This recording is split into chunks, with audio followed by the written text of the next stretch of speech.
working 130 to 133 hours a week. I was running multiple companies. I had ultimate authority, so I could tell you what to do because it's my business, and basically I was a complete jackass to work for.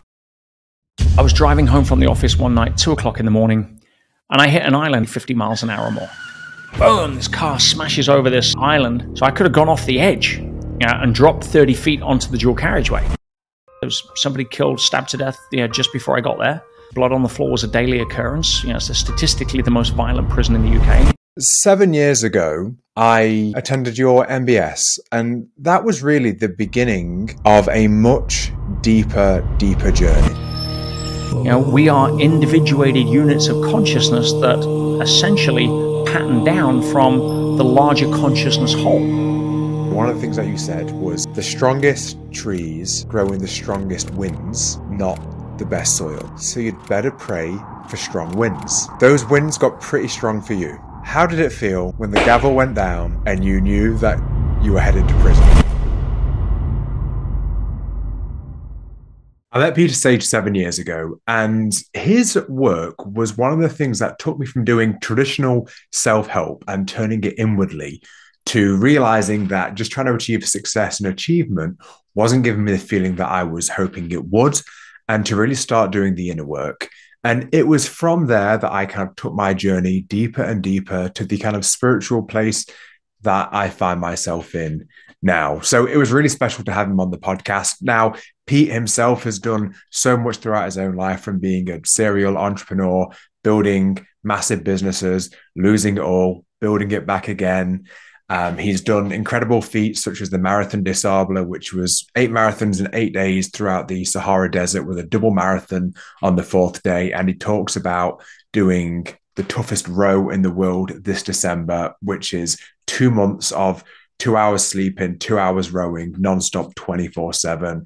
It's pretty crazy. And a lot of his teachings are around going from what he calls by me to through me, which is from making the world happen, being in achiever mode, to entering into a flow state. So if that's your thing, I really think you're going to enjoy this. Pete also worked with Tony Robbins for many years and at the Tony Robbins events, so has a great way of articulating things. He's done 6 TEDx talks, amongst so many other things. And also we talk about his experience of going to prison and what that was like as a non-criminal, and how he applied his teachings to dealing with his time there. So I really hope you enjoy it. Before we jump into it, I'm going to ask for one favor. If you can please hit subscribe, it really helps out the channel, especially as a new channel and a new podcast. If you enjoy this, you get value from it. It would really mean the world to me and help me out a whole load. So please do that. And lastly, I've just started doing a live call every Thursday, which is like kind of a group self-exploration call. It's completely for free. And really, it's just the kind of things that we're talking about on this podcast. But rather than doing it with one guest, we're going to do it as a group call. So if there's anything in that calls out to you, you'd like to get involved, it's going to be every single Thursday. And just simply hit the link in the description below. You can register for that and join every week for free. And yeah, it's these types of topics. So if you enjoy the content that I'm putting out, it's just a chance for us to actually connect in a group environment about these things. All right. Thank you so much. Let's get into it. Peter Sage. Sab, how are you, sir? I'm very well. So I'm going to record a intro to this, introing you, and in that it will include a whole load of accolades from multiple serial entrepreneur, multiple time TEDx speaker, worked with Tony Robbins for years, did the London Marathon in an elephant suit, did the Marathon des Sables, amongst other things. But what I wanted to start this off with is on more of a personal note. 20 years ago is when I first started listening to some of the traditional self-help. It was the Nightingale Conant's OGs. And it took me from feeling like a state of hell. And it was quite an unusual age to get into it, I guess. I started listening to it at 14 through the martial art kind of influence that I had. And 7 years ago, I discovered your work. We met at Rob Spencer's Black Belt Award evening, and we sat next to each other. And I then attended your MBS. And that was really the beginning of the 7-year cycle from 28 to 35, which I'll be in May, of a much deeper journey. And this podcast is really kind of entering the next 7-year cycle for me, where I find myself in a much deeper spiritual journey. And it genuinely is wonderful to have you on, because it was you and your work that really took me from that transition of a lot of the, doing things to change the outer world, to being the flick to realizing I've got a lot of work to do in the inner world. So it's actually really special to me to have you on. Oh, I appreciate you saying that, Sab, and always a real delight to be able to see the growth in people who follow the work, and to see that come full circle. I mean, all a teacher wants is a willing student, and you made me very proud in terms of the journey you're on. I remember you at that event, and who you are now is definitely a huge evolution of that. So thank you. Yeah, thank you. So with that in mind, I would like to know, how would you describe Peter Sage? One of the first things that I'm always keen to remind myself of is that I'm just a guy. I'm no special, better. When students walk into your dojo and see you performing feats in their mind of amazement, you remember that you're the same guy that was sitting in their shoes. You've just had more experience. So the tendency for people is to always put gurus on a pedestal, and then by definition contrast themselves in a minimalist way. And I'm always there to remind myself that I've been fortunate enough to have walked a path that's allowed me access to some insights that a lot of people don't have the opportunity to have access to. And my responsibility is to share those with other people. So right now I see myself predominantly as a teacher, and not in the traditional high school sense. We're all teachers and students at all times of our lives. But who am I at the minute? Somebody who's fortunate enough to have been very blessed to walk a path on the shoulders of some amazing giants I've had the privilege of learning from. And if I can stand on those shoulders to shout a little louder and reach a little further than they could, then hopefully that'll invite other people to stand on my shoulders, like we're doing today, to reach even further. So that's how I see myself. Wonderful. And what was the kind of the path and the journey for you to get to this point of being that teacher, and how did you end up standing on the shoulders of those giants? What kind of got you here? I think we've all heard the phrase, when the student's ready, the teacher appears.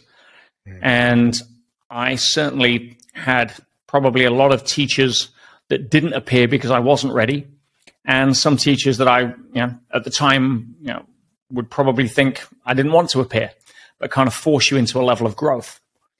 But at 17 years old, I came across personal growth, and it was really at the time a vehicle for me to become successful. That was the primary driver, the primary impetus. I was learning about things like goal setting. We were never taught goal setting in school in England. Learning about how to think in a way that allows you to be positive on a consistent basis at a default level, rather than react to all of the stuff and chaos that tends to happen. And so for me, the original journey, the lead domino was kind of flicked from a place of insecurity. And there's nothing wrong with that. You don't go from junior school to college. You go through high school. One has to learn and chase the traps of the ego to consistently understand that there's a limit to that game. But nobody's born enlightened. We have to go through that. So for me, the impetus was trying to prove to the world I was good enough, because I was scared of everybody finding out that I wasn't. And really, as a natural progression through that focus and dedication, I wasn't good at school. I never graduated school with any kind of qualifications that one would be proud to hold up. And instead, I found my calling around, or what called me, around learning what makes us, what makes us relate to each other, what makes us get out of bed in the morning happy or unhappy, what makes people that seemingly have it together cry themselves to sleep at night or take antidepressants. What makes people that have everything going for them self-sabotage. And it was really the domain around human behavior that I became fascinated with, because nobody's really teaching that. We had 100-year-old outdated models from dynamic psychotherapy that's really not progressed in the last century, passed beyond labels that sit on pages and in journals of psychotherapy that really don't offer a huge amount of rapid practical understanding for your average layman that doesn't want to spend 4 years learning fancy words. So for me, it was really about how do I take things, and as I'm a simple guy, how do I take what is inherently complex for most people and run it through a brain that craves simplicity and explain it in ways where people start to understand rather than try to parrot intellectually sounding jargon that is great in its own circles of academia, but doesn't do much for people to pay the mortgage on Friday. That's kind of been the journey, ups and downs, successes, failures, adventures. It's part of the game of life, and loved every minute. Amazing. So you got into personal growth at 17, and again, it's kind of a unusually young age. What was it that drew you to that, or what kind of gave you the calling, and what had kind of gone on for you that gave you that calling towards personal growth at that age? A little bit of serendipity, as I said, when the teacher appears, and teachers never appear in the guise of teacher. They appear in very strange ways. And this, for me, the initial impetus was a Jamaican guy standing at the bar in my local pub, pulling out a cell phone. And this is 1989, where prior to that, most cell phones were the size of a small shed. And this was one of the slim new kind of pocket phones that cost a lot of money back then. I mean, we're talking the equivalent of probably $4,000 or $5,000 today. And I was there because I was playing pool. I subsidized my 40 pounds a week wages that I got from my dad for milling around the scrapyard as one of two employees. And I would go and play pool at the local bar and essentially win hopefully 10, 20 bucks extra a week. And so I went to the local bar, the Queen Victoria in Leicester.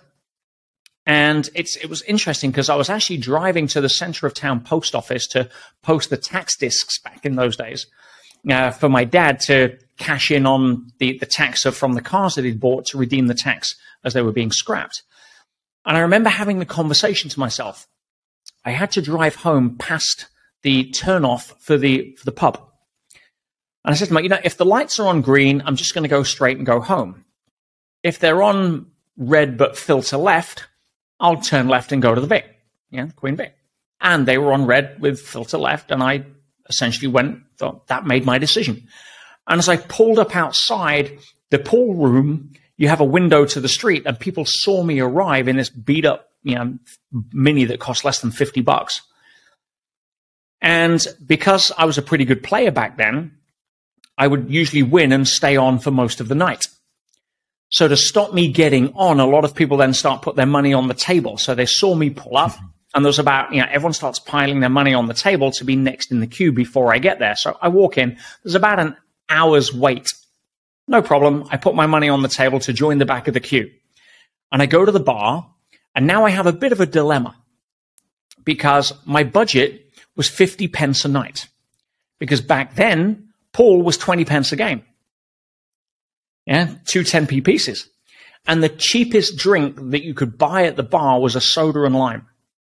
And that was 25 pence.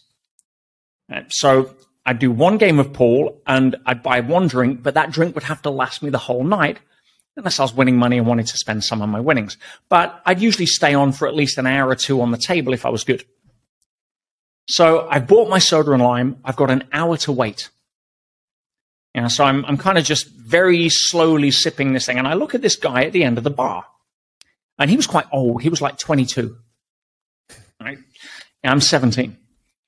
And he pulls out this mobile phone. This phone rings and he pulls it out. And I'm like, wow, right? This guy's got money. And my thought pattern was, I need to speak to this guy to figure out how he's made the money, because I told my dad that I wanted to leave the work. I didn't want to work for the family business anymore because, it's basically child labor. I was on $40 a week and didn't really enjoy it. So I was looking for opportunities, first point. The other thing was I told my dad that I was going to leave, and he turned around and asked me at the time, what are you getting into? And I said, I don't know, but I have a belief that says if you jump in the deep end, you can only swim. People aren't fragile. Go have an adventure. We live in a civilization, not a barbarian-ran world where if you don't get your next meal, you're going to starve to death. So I was looking, and I had a belief that, a positive expectation. So I started talking to this guy.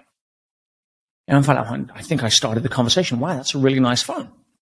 And we just got talking, and I became engrossed. He was one of these people that I'd heard about, that I'd aspired to be one time, later on in my later life. It was called an entrepreneur. They didn't have a normal job. They created money. They created ideas and made money with them. And I was fascinated by that because I never had a lesson in school about what that was about. It was a mystery.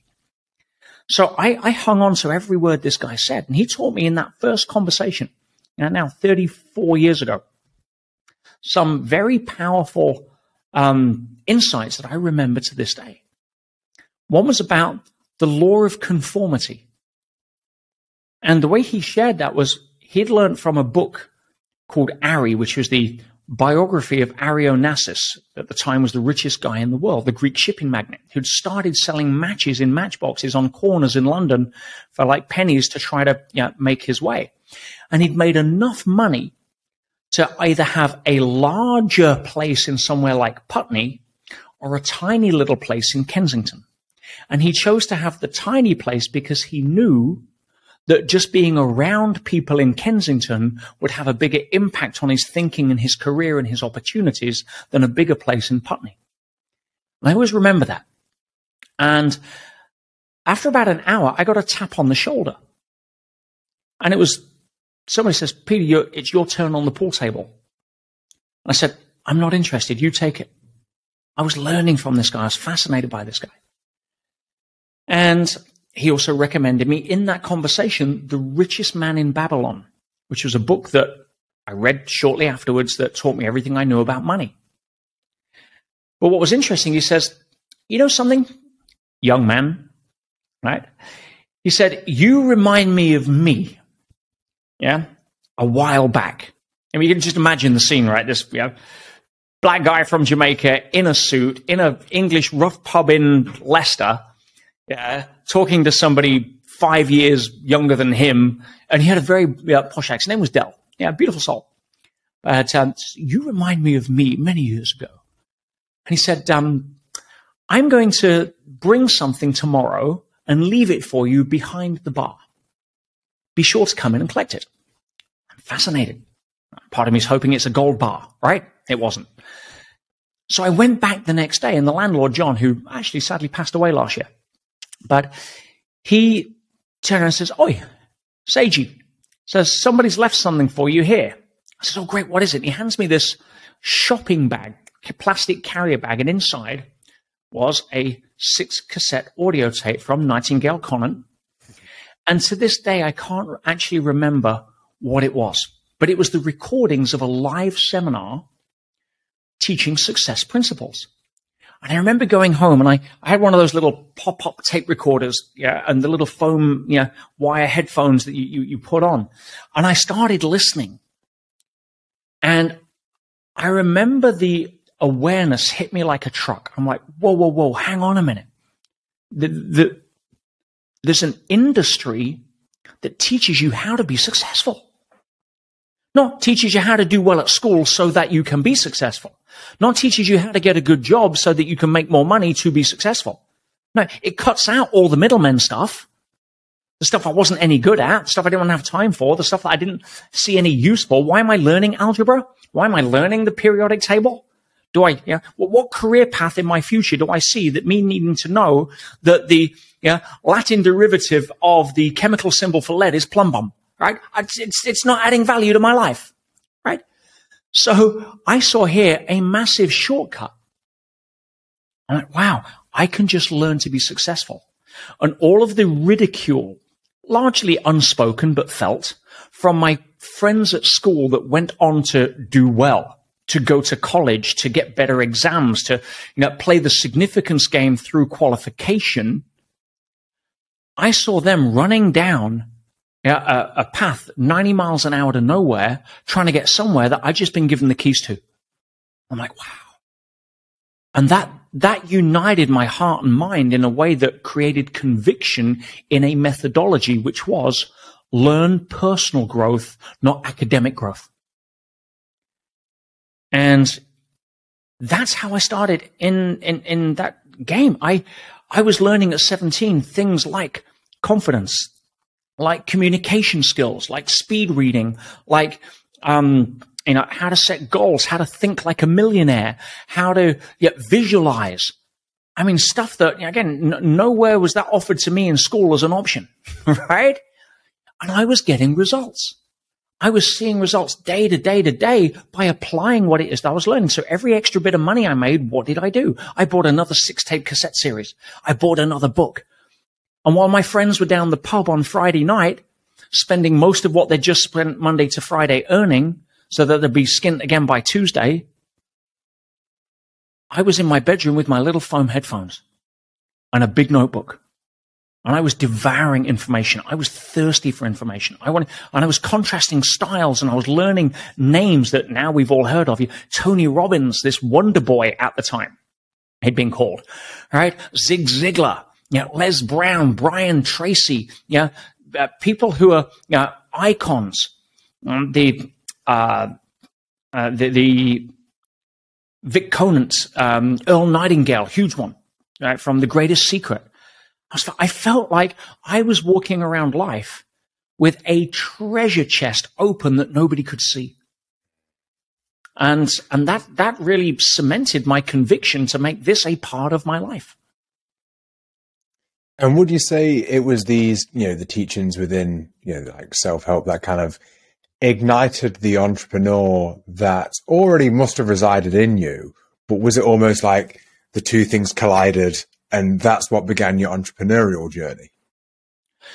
Great question. And I was always entrepreneurial at heart. And again, entrepreneurial is essentially, without making too much of a big French word, it's your ability to handle uncertainty combined with your ability to spot and capitalize on opportunity.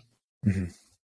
That's that. And if you add in resourcefulness to that, you've got a potent combination. Now, proximity is power. Law of conformity, as I'd been learning. I look back at that time in my life. My father ran his own business ever since I was born. My mum had several businesses of her own since I was born. I grew up thinking that was normal. If mum had worked at Tesco's and dad had worked in a garage, that would most likely have not offered me the references to kindle the entrepreneurial flame that clearly resided within me. Again, I'm celebrating, what is it now, 33/34 years of being unemployable. So that was a huge part. But so was having the conviction in myself to be able to handle that level of uncertainty. And conviction that no matter what happens, it'll be okay. If it falls flat tomorrow, I'll start something else. And I saw it as an adventure as much as a proving ground. Brilliant. And obviously, I know to an extent your story. So you embark on this on this journey, and I, correct me if I'm wrong in saying this, but I feel like a lot of your teachings now kind of point out some of the trappings maybe of traditional self-help and how it can kind of take us up a ladder, and we can get there, we can get to the top, and we go, oh shit, wrong ladder. And what kind of unfolded for you in that journey to get to the point where you maybe realized that was the case, and that maybe there was a different dimension to personal growth that you hadn't yet discovered? I'm glad you asked the question, because it is something that is more dimensional than sort of linear. Most people chasing the linear path to success elbow their way up success mountain to with blood, sweat, and tears, only to get to the top, as you say, and want to jump off or hang themselves because they don't like the view. And the reason is that most people have completely misunderstood the distinction between a life-chasing success, which inherent in that is a need to prove that you're good enough, self-validation, a searching for certainty, a searching for significance, versus a life-chasing fulfillment, which is ultimately what you think success will give you, but you're running east looking for a sunset. And what most of personal growth does, it encourages you to run faster east, hoping one day you'll get there or one day you'll see the sunset. And until that happens, the reason it's not happening is because you've got the wrong trainers, but I can sell you a better pair. You've got the wrong personal trainer. It's the wrong strategy. You need a better diet. You get the idea. There's an entire industry that misses the point. Now, having said that, there is a requirement, in my experience, for people to at least have some experience of running east looking for a sunset before they get worn out. Yeah, you can't take somebody who's 17 and expect their level of emotional maturity to appreciate the dimensionality of personal growth. They're still having to charge up Success Mountain to prove to the world they're good enough, and no one's talking them out of it. But at some point, hopefully, we mature to a realization that the people we've been so desperate to try to prove ourselves to don't give a crap. Why? Because they're too busy being worried about what they think we're thinking of them. And this dawning realization of, oh, wow, yes, I'm the star of my own movie, but nobody sees me as the star of my movie because they're all starring in their own. And I'll paraphrase the quote. I can't remember if it was, I think it was Churchill. He said, in our 20s, we spend most of the time worrying about what others think. In our 40s, we stop worrying about what others think. And in our 60s, we realize that nobody was ever thinking of us in the first place. It kind of delineates that level of continuous emotional maturity, or what I would term raising our level of consciousness. So from that side, I'm very fortunate now to work pretty exclusively in a very select niche in the industry. Personal growth in general, if you account for 90% of it, serves two specific markets: victim to achiever, people that are suffering in victimhood of bottom of the rung of the ladder, showing them how to get off their backside, pull their thumb out of their butt, set goals, go get them cowboy, get motivated. You can do it. So it's kind of stop being a victim and let me show you how to be an achiever. That's the first cycle. The second cycle, which is where most people are trapped, and probably where I'd describe yourself when we first met. You're certainly not in victim mode. You're in achiever mode. But you want to go from low achiever to high achiever. You want to go from, I'm earning X to I want to earn 10X. I'm driving this to I want to drive something better. I'm wearing this. I'm wearing a Timex. I want a Rolex. Whatever it may be. There's an escalation of materialism or status. I'm a manager. I want to be an owner. I'm a blue belt. I want to be a black belt. Whatever it may be. there's an escalation fuel that is driving the decisions and ambition within. So you go from either victim, low part of the game, into achiever, which is a great step. Achiever is far better than victim. The trap is that once you're in achiever, i.e. once you've stopped crying about thinking you'll never see a sunset, and you get on you've got some purpose, some passion, you start getting up and running, but you're still running east, and now you want to run a lot faster and harder to get where you think you want to go. Still better than sitting on your backside crying. Where I serve the market is different. Having walked that path, or actually sprinted it for way too long. I go from, I take people that are frustrated in achiever mode. What I call buy me. It's going to happen by me. You're going to carve your way out of life. I take people that are frustrated there. Not the people that are happy there. Some people want to go to the next Grant Cardone, 10x your life, whatever. Some people want to, work 130 hours a week to prove whatever it is they want to prove at that stage of their life. That's cool. Been there. I'm not at that part of Churchill's game, right?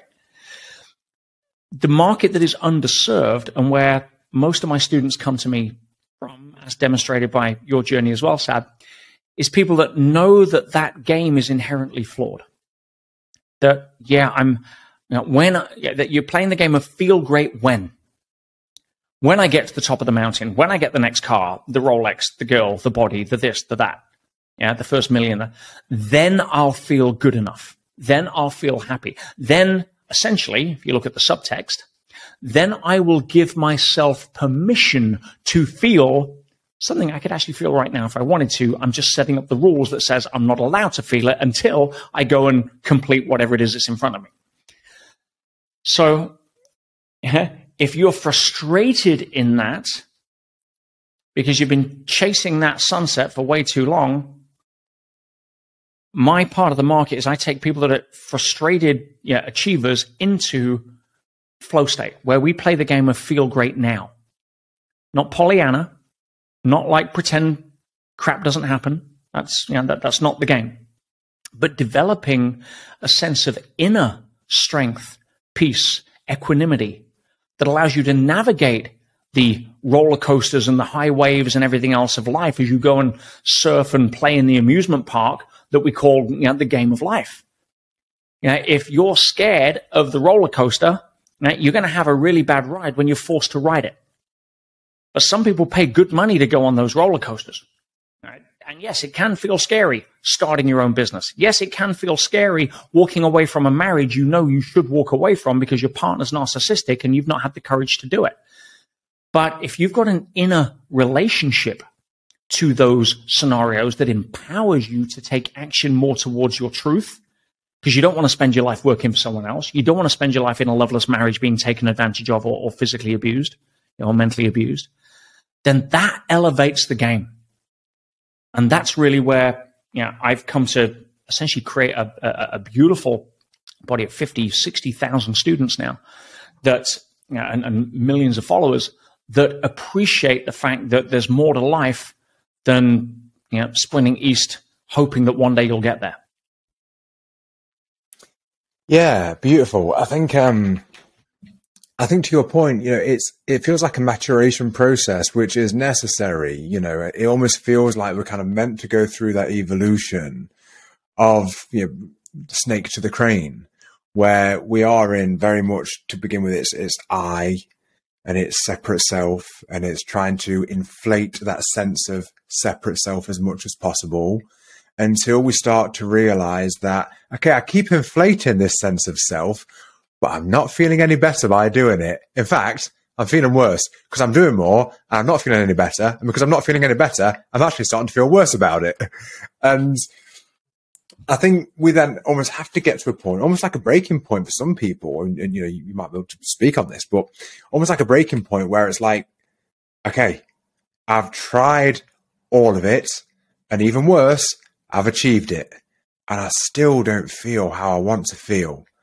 And it seems like maybe that is the maturation process for a lot of people, is to go through that journey to then realize I am running in the wrong direction. And it doesn't matter how fast and in what car or what I'm wearing, I'm not getting there. And Would you say there was a defining moment for you in your life where you really had that kind of either calling or awakening to you going 100 miles per hour in the wrong direction? Well, there's different aspects. One can certainly point to significant emotional events that allow you the opportunity for realization. But for the vast majority, it will be a progressive realization. Again, you see people that finally learn how to stop and smell the flowers, because they're just tired of running around in circles. Then you have somebody who's got their head up their butt, but they have a near-death experience, and boom, it shifts them for life. Mm-hmm. So it can be one of two or a combination of those paths. Now, when it comes to the general populace, there is an opportunity to go both ways. There's a fulcrum kind of Rubicon moment. If you are frustrated as an achiever and you finally kind of sit down on the bench exhausted, that opportunity presents itself to go one of two ways. You can either drop back into victim to catch your breath. So second time I failed in business, I don't want to do this again, blah, blah, blah, whatever it may be. Yeah. And you go into, as I say, a victim mentality. So you go back down the level of consciousness, or you can finally surrender at that point because it's too exhausting to keep hold of all of your positionalities, rules, and insistencies and everything else. And you kind of just let it go. And in that moment, you most likely get a glimpse of everything you've been holding back in terms of the feelings you've been looking for. And if you've got the feelings of love that are arising, but you're gripping hold of it like a hose pipe, choking it so there's no, love can flow through because you're holding it so tight that you've got to go get love from somewhere, and you're trying to be do enough to be worthy of it. And you finally let go and release that grip. And now you actually feel that the opportunity is there to rise rather than sink. But that's a personal choice and most likely unconscious. For my own journey, one of the biggest significant emotional events was when I was in the middle of my buy me days, working 130 to 133 hours a week. And, I was running multiple companies, dealing with staff, and in fact, recorded a video today on the difference between authority and leadership, because a lot of people confuse the two. And I was essentially the owner of the business, so I had ultimate authority. So I could tell you what to do because it's my business, and basically I was a complete jackass to work for. You contrast that with leadership that inspires people, that nurtures people, that a good leader isn't measured by followers, it's measured by how many leaders they can develop, in my view. So I was very much in the other category. I was very much control freak, catching people doing things wrong instead of catching them doing things right. And I was driving home from the office one night, 2:00 in the morning, and I hit an island at, I don't know what speed it was, but most likely 50 miles an hour or more. So, boom, this car smashes over this island, and it was linked to what you call in America a cloverleaf, or linked to a junction. So I could have gone off the edge and dropped 30 feet onto the dual carriageway. And luckily, that didn't happen. I wasn't hurt very badly. The car was definitely not happy. But I remember in that moment, probably 2:30 in the morning, not a soul around. I had a cell phone, so I called a tow truck. And I'm like, whoa. When the cortisol finally left the body for a few minutes, and I'm sat there starting to shiver at the side of the road, looking at a car with one of the front wheels kind of 90 degrees, where it like smashed into the curb. I'm like, what just happened? And why did it happen? Yeah, of course I'm tired. I'm exhausted. But for what? What's driving that? And you start asking yourself honest questions, and for once, taking the mask off for when you start to answer them. And the reality was I was building a monster that was trapping me because I was playing feel great when. You asked me at 17, 16, when are you going to be, when will you have made it? Oh, when I make my first million. Oh, okay, yeah, check that box. Now what? Oh, but I don't feel like I've made it. Why? Because it was never about that. You cannot justify an internal realization with some external gig. It's you can't validate yourself internally through some sort of external award, or goal or milestone. And so I'm like, whoa, hang on a minute. Because when I got my first million, it's like, wow, now I'm even more scared than I was when I didn't have anything. So now I've got $1 million to lose. But when I get 2 million, I'll be much better, because then, if I lose the first, I've still got one. Well, of course, that game never, ever, ever ends. Right. So, which is hard to explain to the 17-year-old version of you. Yeah. But we know that game never ends. That's the running east looking for a sunset. So for me, the awareness that, holy crap, I spent most of my life trying to sacrifice my health, nearly my life, to try to prove to the world that I was good enough, try to prove to my friends that are in the job or in the bar on a Friday that, I didn't need your education. Look at me. I can prove it. I'm better than. I'm good enough. I'm not a schmuck. I'm not going to live on a park bench. All of this narrative, massive insecurities as a young man. And that really was a starting point for me deciding to ask better questions like, what's it all for? Starting to understand the entire concept of ownership is fundamentally flawed.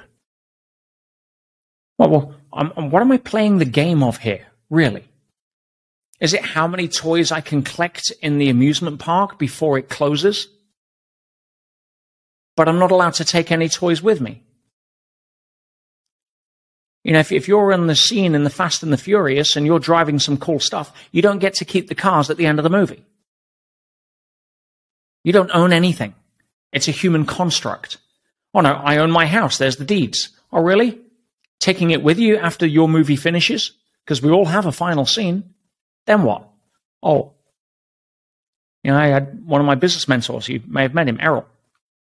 Passed away 2 years ago now. Multi-billionaire by almost any kind of measure, definition of a plutocrat. Known him for 15 years, never known him earn less than $1 million a day. Miserable, angry, upset, had to win, something to prove, and not a life you would ever want. That's a warning, not an example. You want one definition of money not being the answer? And I love Errol. I've got a lot of time. We spent a lot of years together. But unfortunately, I know that he didn't take any of his American Express cards with him to where he is now. It doesn't work that way. Yeah. So what does the game become? What are we really doing? And that was the starting point of the inquiry when I was, 24, 25, and had that accident. Didn't happen overnight, but it started the inquiry. It was the back of my mind. Is this really going to matter 5, 10, 20 years from now? What am I going to look back on? And remember this day where I gave up the opportunity to go and look at that sunset because I had to get 2 more emails done before 7 o'clock. I mean, come on. Yeah, perspective is a powerful game. Yeah, absolutely. And you mentioned a word a little earlier, a powerful word, surrender. And if you could, I'd like you to kind of just share why surrender is so powerful and what starts to happen when we do. It's not so much as to why surrender is powerful as to where surrender is powerful, based upon you and your own journey. Because if you're in victim mode, surrender is the antithesis of power. It's to give up to a dominating force. It's to capitulate. Armies try to get other armies to surrender. Now, if you're in achiever mode, then surrender becomes what you're trying to avoid, whether that's as an entrepreneur, failure in business. You surrender to the market forces. You surrender to the bank. You surrender to whatever it is, your competition. And you're out of business. So in the achiever mentality, surrender is more life and death. You go to a Marine and say, surrender, they're going to fix bayonets and charge. Right? It's not part of that lexicon. So surrender as a Marine in achiever mode, or an entrepreneur in achiever mode, or as a victim in powerless mode is definitely not an option that you would associate with being what I consider to be the most powerful word in the English language. So it's not why, it's where. And the power of surrender appears as you go higher, more into the flow state. It is one of the gateways between achiever and the next level, where you're attracting things into your life rather than trying to carve them out of stone. Because what you're doing is you're surrendering your need for control. You're surrendering your ability to need to do it all on your own. You're surrendering to, at higher levels of awareness, the inevitability of what it is that you want. See, when you're at a high level of flow state, the how's none of your business. You surrender the how because you'll know you're working, depending on how deep you want to go.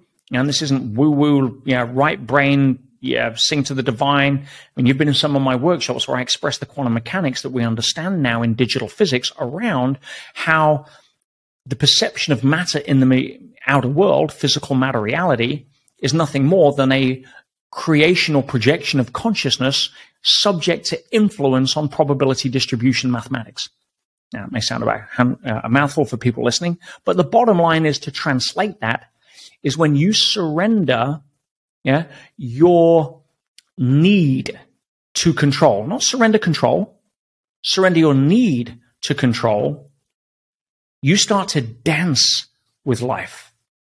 See, if you look at it as a river that's constantly winding, every river, regardless of topography, winds.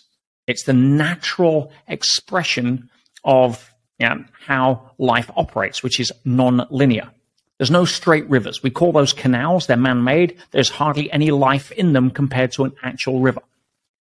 So when we realize that the river of life that we are sailing down, you have to have personal responsibility. You don't want to be a victim, because then you're taking your hand off the wheel of your life and you're just going to hit the rocks or, run aground or what have you. If you're an achiever, you're trying to control the river itself. You're saying that I know the best way to get the goal and it's this way, and you don't like the bends. You see them as inefficiencies or distractions or inconveniences. So therefore, you try to straighten the river out. Or, in that analogy, when you're sailing in one direction south towards your goal and the river bends east, you get a shovel out and you start digging a channel through the bank of the river to continue your straight line, which is a huge amount of effort expended. When you're in a flow state, you learn to flow with the river of life. You surrender to the wisdom of the current. And instead of now fighting the current and using energy to try to control it, which is a fool's game, working 133 hours a week, think, when I get my 3rd million, then I'll be happy. That must be it, whatever. Instead, you use your energy to position yourself better in the current, to build a better relationship to the river, rather than bitch about it if it bends left when you don't think it should. And so surrender becomes an amazing opportunity for you to demonstrate emotional maturity in relation to your journey along the river of life. Does that help? Absolutely, yeah. And, I think something you said there about not so much why, but where surrender is powerful. I've actually been writing about this recently, that I believe so many words that we use, they actually evolve as we evolve through paradigms. So, for example, to a certain paradigm, surrender means something completely different to a different paradigm, a higher level of consciousness. The same way that love can mean something very different to a either lower level of paradigm or consciousness compared to a higher one. It almost has a completely different meaning. And it seems as though the word itself actually goes through an evolution as we move through an evolution of paradigms. And, when you said about surrendering the need for control, what kind of came up for me then is that I think when we surrender the need for control, we're actually aligning with more of a truth within the universe, which is we don't really have that much control. So I think when we let go of the need for that, I think that's, to me, it almost feels like that's part of the power of the surrender, because actually we're aligning with a much greater kind of law that is around us all the time, whether we know it or we don't. And I think part of that surrender is aligning with that, realizing I can't control so many things. So when we do surrender that need, we're actually aligning with something much greater. Well, love that. And if you'll permit me, let me add a little clarification that may also help people listening. Please. And that is that, what we're actually surrendering is the ego's need for control. Yeah. The paradox is when we give up the need for control, we actually get more of it, because we realize we're actually co-creating rather than trying to manipulate matter. So when you say, oh, I can't control everything, you can control your relationship to the river. And to be fair, in the words of the great poet Rumi, we are not a drop in the ocean with the entire ocean in a drop. We are individuated units of consciousness that essentially pattern down from the larger consciousness whole. Yeah. And so when we're surrendering the illusion of separateness, which then gives us more control to align with what it is we could always have more control over, but not when we're trying to take it. Yeah. Make sense? I actually quoted Rumi, that exact quote, on the last episode. And, I think something that I used to teach this in martial arts, and, people might not know, but you're a avid UFC fan, and we've got together for different fights before. We had the all-nighters. And when I used to teach martial arts, I've not actually, I kind of stopped coaching in the lockdowns. But, with BJJ, one of the things I would say is sometimes people will be so hell-bent on trying to get an armbar. And they're just trying to fight for it. And the entire time, they're missing the fact that the person's neck is wide open for a choke. And I think that is kind of what we see. Like you said, you can focus on the river and the way you're going. And I think BJJ actually really is a good example of that. If you can be so hell-bent on needing that one thing, and it's like, hey, there's so many other things here that are wide open that you're not even seeing, because you're so laser focused on this one thing that you think has to be the thing that you get.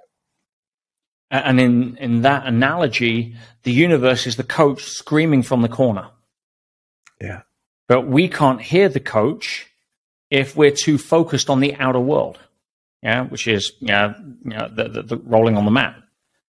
So if we can take time out to learn how to connect, as I say, outer world follows inner world, not the other way around. We have access to guidance. We have access. I say all the answers are in alpha. And when your brain is operating at anywhere between 8 to 12 cycles per second, where your inner world becomes more real and more part of your focus than your outer world, then you have access to answers that transcend what the front part of your brain has access to, which operates in beta.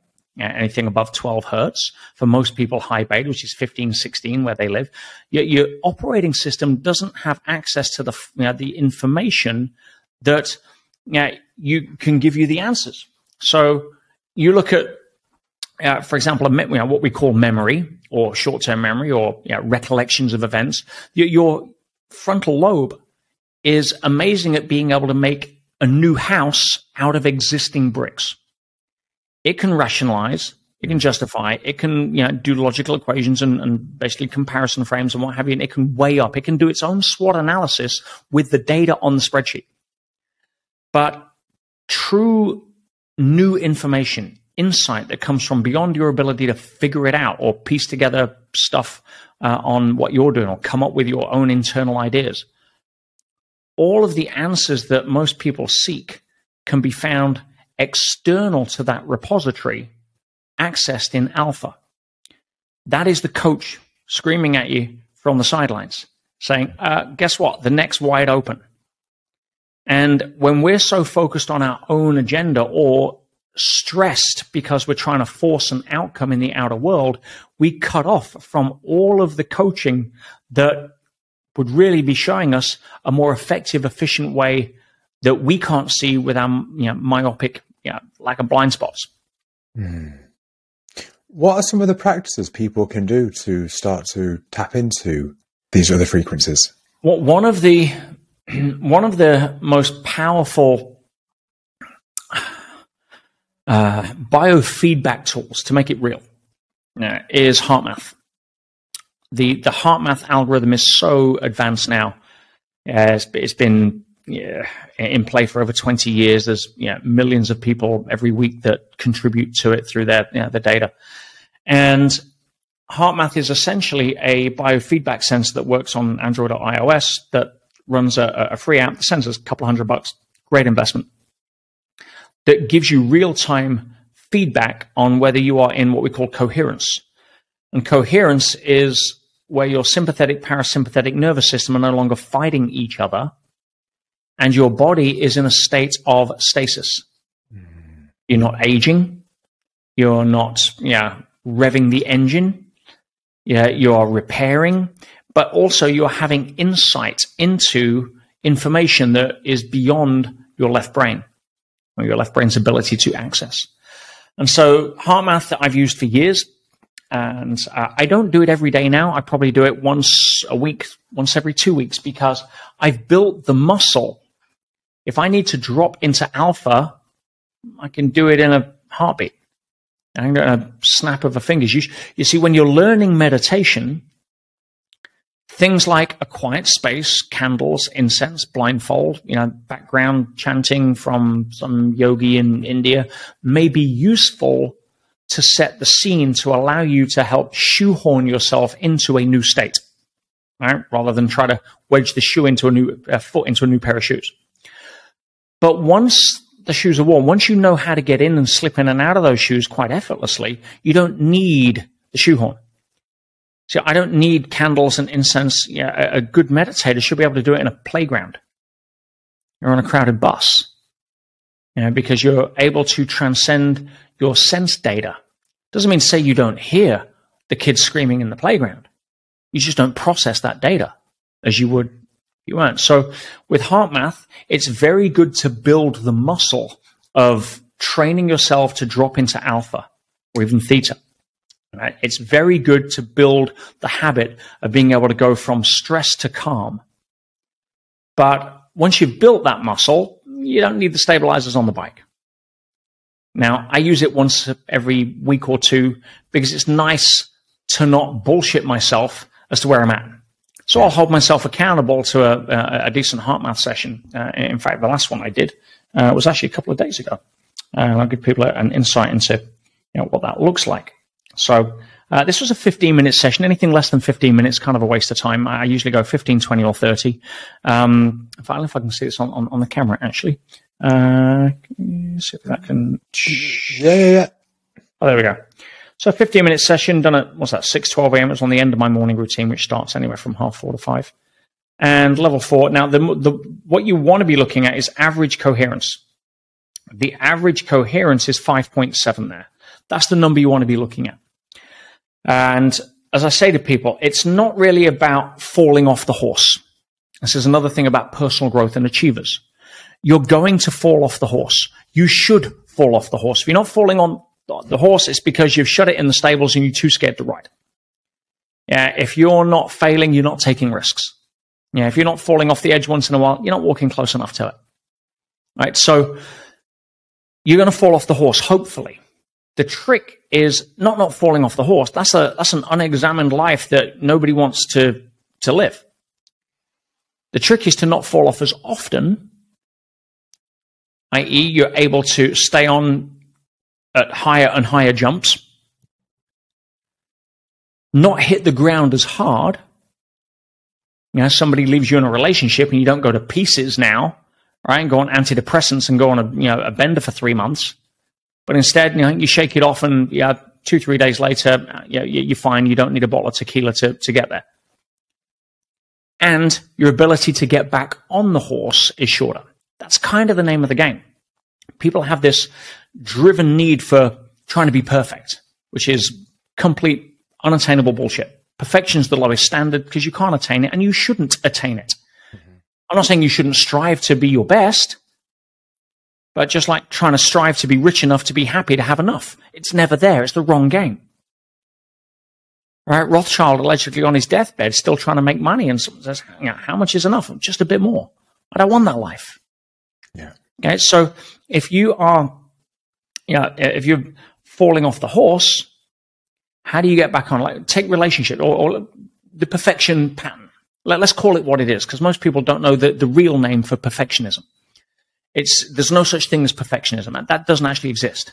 That's a cover for people to justify why they should do it because they feel some high level association to the benefits of it.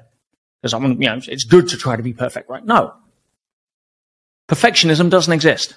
Scared of screwing upism is essentially what, the pattern that you're running here. Oh, because if you go to a perfectionist and say, what would happen if you're not perfect, and see the fear response. Mm-hmm. Right? So if you're in a relationship as a parallel, the goal of almost every relationship book that's been written, which is usually, most relationship books are written by people that are driven by the need for connection, for people that are driven by the need for connection, to prove that all the people that aren't driven by the need for connection are wrong. That's most relationship books. Okay? However, if you look at the subject matter, the vast majority of it, virtually all of it, is about how to avoid conflict, how to avoid breakdown. Well, I've got news for you.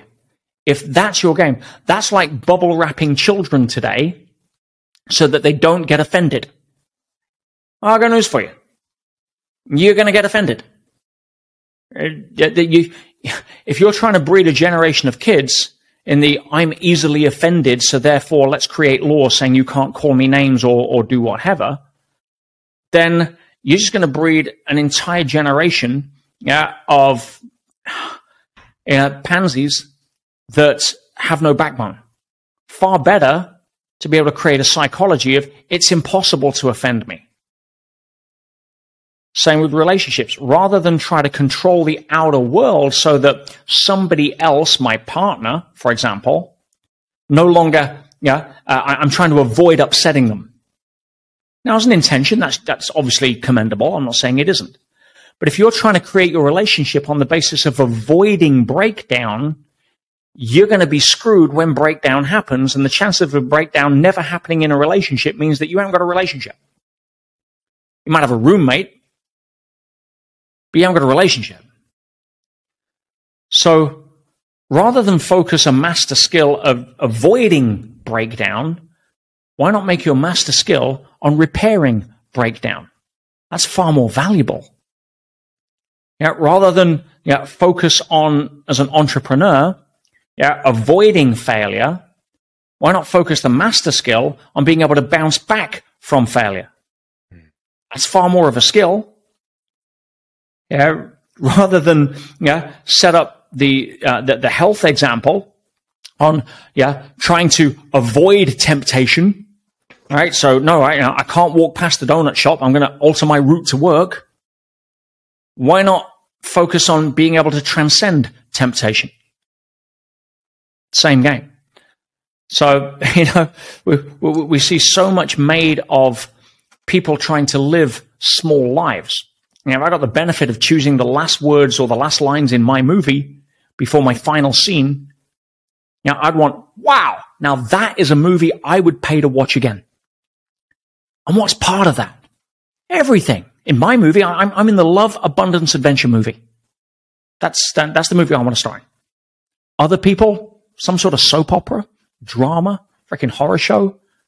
That's the movie they're choosing, consciously or otherwise, to star in with the psychology that they've developed for themselves. The frustration movie, running east looking for a sunset, right, until you quit that one.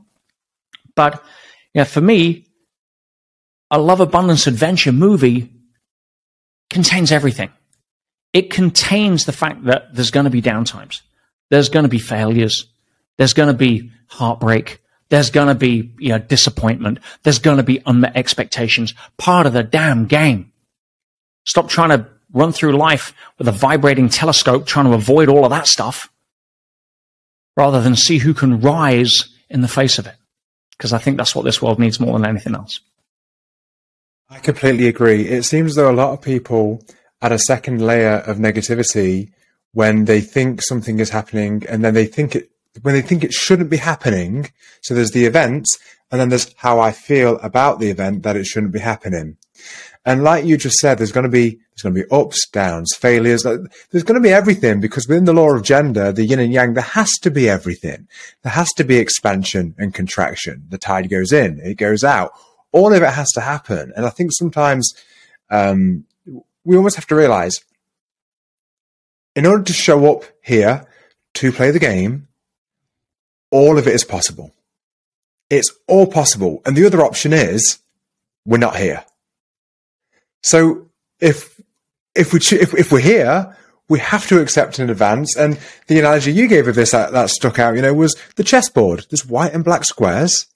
And if it's all covered up and you don't know which one you're going to step on, well, there's equal chances of stepping on both.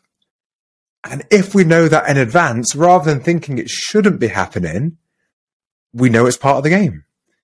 And that makes a big difference. Yeah. Try playing chess with only one color. Yeah. Right? Yeah. It's not going to happen. So again, mastering your relationship to adversity is a way bigger skill in the arsenal of having an amazing life than trying to avoid adversity. So the adventure, a life of adventure. And I remember in the MBS 7 years ago, one of the things that you said was the strongest trees grow in the strongest winds, not the best soil. Is that right? Correct. And then you said, so you'd better pray for strong winds. Now, a few years ago, those winds got pretty strong for you.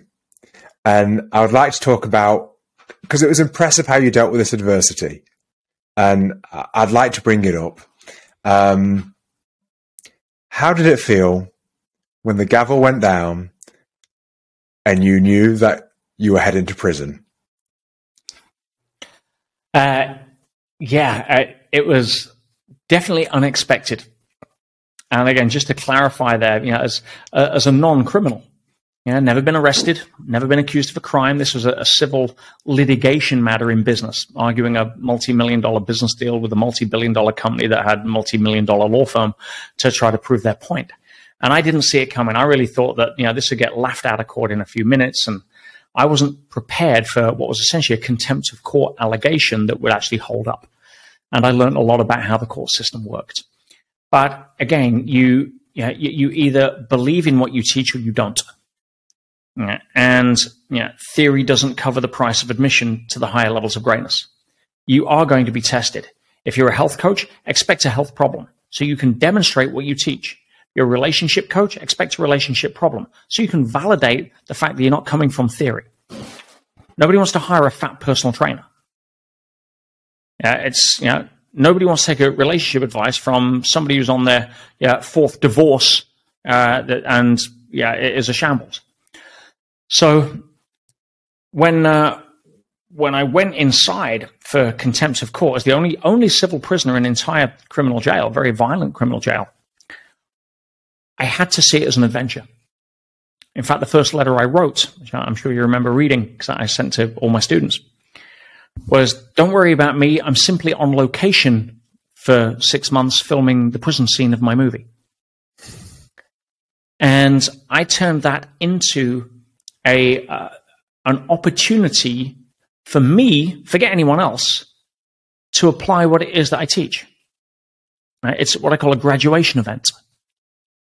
And having had that as a mindset to go in, the game became a lot easier. It became that adventure.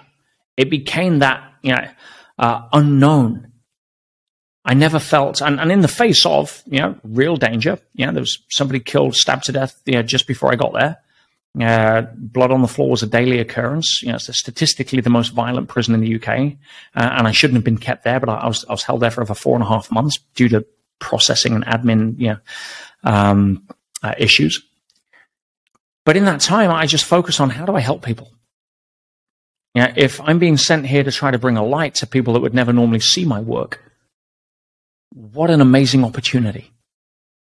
And every 2 weeks, I wrote, as you know, to my students, essentially taking them on the journey and giving them an insight into what was going on in a live case study as it unfolded, with me losing my business, being saddled with hundreds of thousands of dollars in legal debt, my credit rating gone, my business gone, the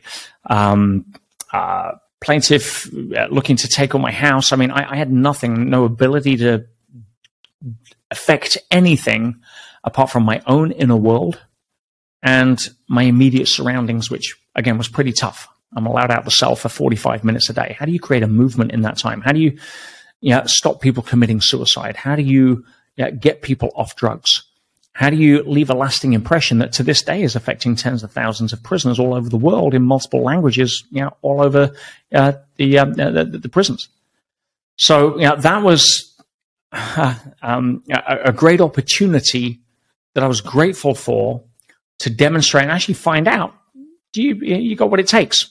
You talk a good game, Seiji. Let's see what happens. Mm-hmm. And did you feel that immediately? Like, was that the immediate feeling, or did some of the, what some people might say, natural types of, fear responses that might arise? Did you get those and then almost have to witness them and say, okay, here's my opportunity? Or were you able to enter that state almost immediately? I think at the start, certainly the first day or so, the adjustment, it was easy because it was fascinating. I was entering I'd only ever seen prisons on TV. All right, I was entering, everything was new, and I was looking at it through a very interesting lens. Like, how can I make a difference? And there were times as the first month or 2 months unfolded where there were definitely moments where I'm like, will I ever bounce back? Will I ever be able to teach again? Will I ever be able to build another business? Is what I'm doing actually making a difference? But they were rare. And when those did show up, those thoughts, because we're human, having a tool set to dissipate them is required. Understanding how to master your emotions rather than have them mastering you, not by positive affirmations in the mirror. That's BS. All right, not by pretending it didn't happen. That doesn't work. But by being able to process levels of emotional discomfort that allow you to not be owned by them or taken down by them. Again, it's not falling off the horse. It's don't fall off as often, don't hit the ground as hard, and make sure you can get back on without going to counseling, or hospital. So that was really exactly how the journey unfolded in real time. And for people that don't know, whilst you were in there, you ended up writing the book, The Inside Track. Well, it wasn't a book. It was literally the 11 private letters that I sent out to my elite coaching students, showing them how if I can do this in here against the odds, against all of the resources, then please use it as a reference that you can do it in your life when your daughter comes home upset from school, or you get downsized, or something happens. So the contrast frame was really what I was sharing there as much as anything, along with breaking down a lot of the techniques and understanding of my actual mindset on how to deal with violence on the wing. How do you get invited into a conversation that's about to kick off and get potentially deadly? Maintain the illusion of significance for those that are needing it. Recontextualize the actual argument and have everyone end up as friends and then disappear as if you weren't there. Within 5 minutes. That's a skill set. One that I spent many years, as you say, working with Tony Robbins to be able to develop when it came to doing psychotherapeutic interventions. How do you get somebody to stop committing suicides who's committed to doing it that day, And not just get them to stop in the moment. You can talk anybody into anything in the moment. But when they go back to the cell and think the same kind of thoughts that they've thought for the last X amount of months, what's to stop them then making the commitment to take their life? How do you, in less than 5 minutes, which is all you've got, completely shift the foundation for that level of thinking and now turn it into an empowering opportunity to be in prison rather than a disempowering one for them? Yeah, and I'm breaking this down line by line, word by word, handwritten, right? No keyboards in there. And when I came out, so many students said that they'd learned more from those 11 letters than following me around on stage at events for the last 2 years, and I really should be able to share them with the public. And again, they were never written for that. They were written as a part journal, part how-to manual, tradecraft, part you couldn't make it up, but it was real.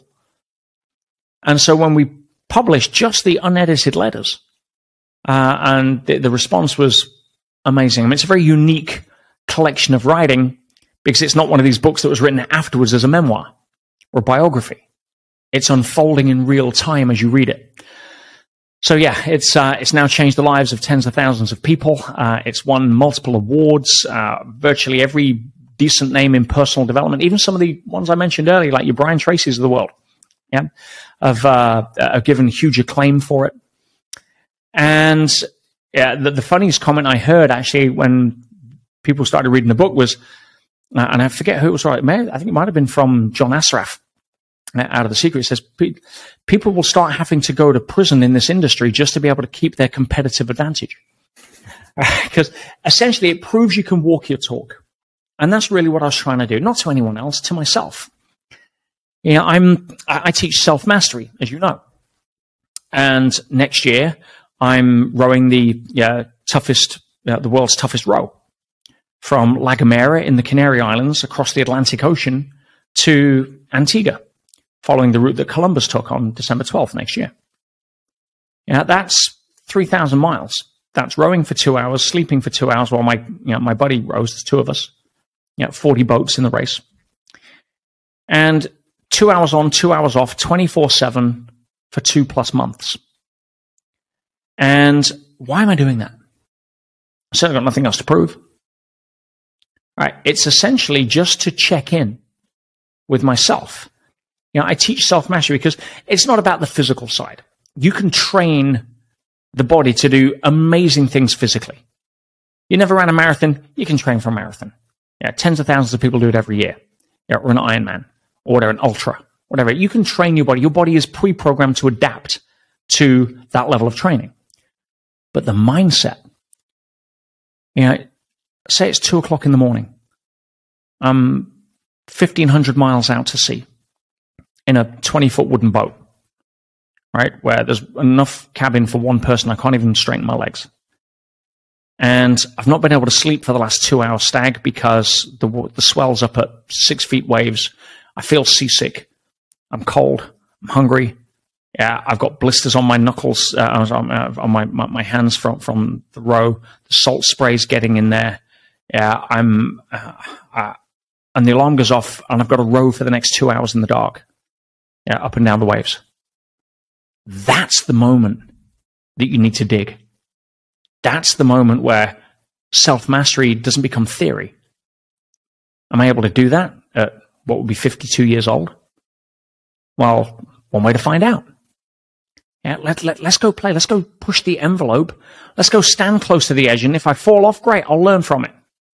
If after 2 weeks I'm like, the rescue ship comes along or whatever, then we swung the bat. But I want to find out, where am I right now? Let's do a self-test. That's why I do heart math every couple of months, every couple of weeks. Sorry. Where am I still on my coherence?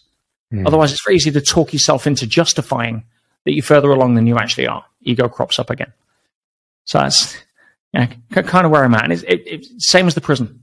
It was an opportunity for me to demonstrate, am I able to practice what I preach? Wonderful. One of the last ones from me, Pete. With the work that you do and the ways in which you've seen people develop and gain introspection and evolve, How does it feel for you to witness it? Funny, I was talking to my trainers on a recording last night that we had a workshop. And, I'm very blessed now. I have, 500 trainers, probably 1,000 by the end of this year. And, I'm looking for 10,000 people that can go out and teach what it is that we teach, share what it is that we share. And, I said to them, the one thing that you can never intellectualize about, you have to experience. You can know about it, but you can't know it until it happens, is being able to watch the transformation of somebody who you were fortunate enough to be able to leave a thumbprint on their path. To be able to watch somebody have a part of the realization of their own truth and potential because you acted as a guide or a mentor or said the right thing at the right time. And you must have seen this working with kids in martial arts that come in shy, that, after a few months, the parents come up and say, oh my God, thank you so much. They've got so much confidence about who they are. Not because they've got a skill set to beat people up. That's not where it's at. But because they've learned a way of being able to believe in themselves. And that's really what lights me. That's what keeps me doing what I do. I'm exceptionally grateful for it. Wonderful. Pete, thank you so much. Where can people find you? I'm pretty much everywhere, but easiest place probably, Instagram, The Real Peter Sage. You can go to my website, petersage.com. If you want to copy the inside track, getpetesbook.com. I give away copies there for shipping, so people can actually really learn far more from that experience than actually going through it themselves. Easier to read a book than do 6 months. For real. Yeah, and anything I can do to support you or your tribe, I'm just grateful that you've stepped into this role where you're now becoming the mentor to so many more people through this medium, and I'm grateful you invited me on. Thank you, brother, so much. My pleasure, my friend. Thank you so much for watching. I really hope you enjoyed that and got some value. To find Peter Sage, all you got to do is go to the links below and you'll be able to find him on Instagram and his website. Also, if you'd like to join the free call I'll be doing every Thursday, which is basically like this podcast, but for everybody to join and have these topics and discussions. There'll be a different theme or topic each week, and we'll open the forum and discuss, share some insights. So if you enjoy this podcast, these types of topics, and you want to register, just hit the link below. I'll get your email address and I'll fire you out the link so you can join that every Thursday. All right. Thank you so much for watching. If you haven't yet subscribed, if you did enjoy this, please do that because it really does help the channel out. Thanks once again. I'll see you next time.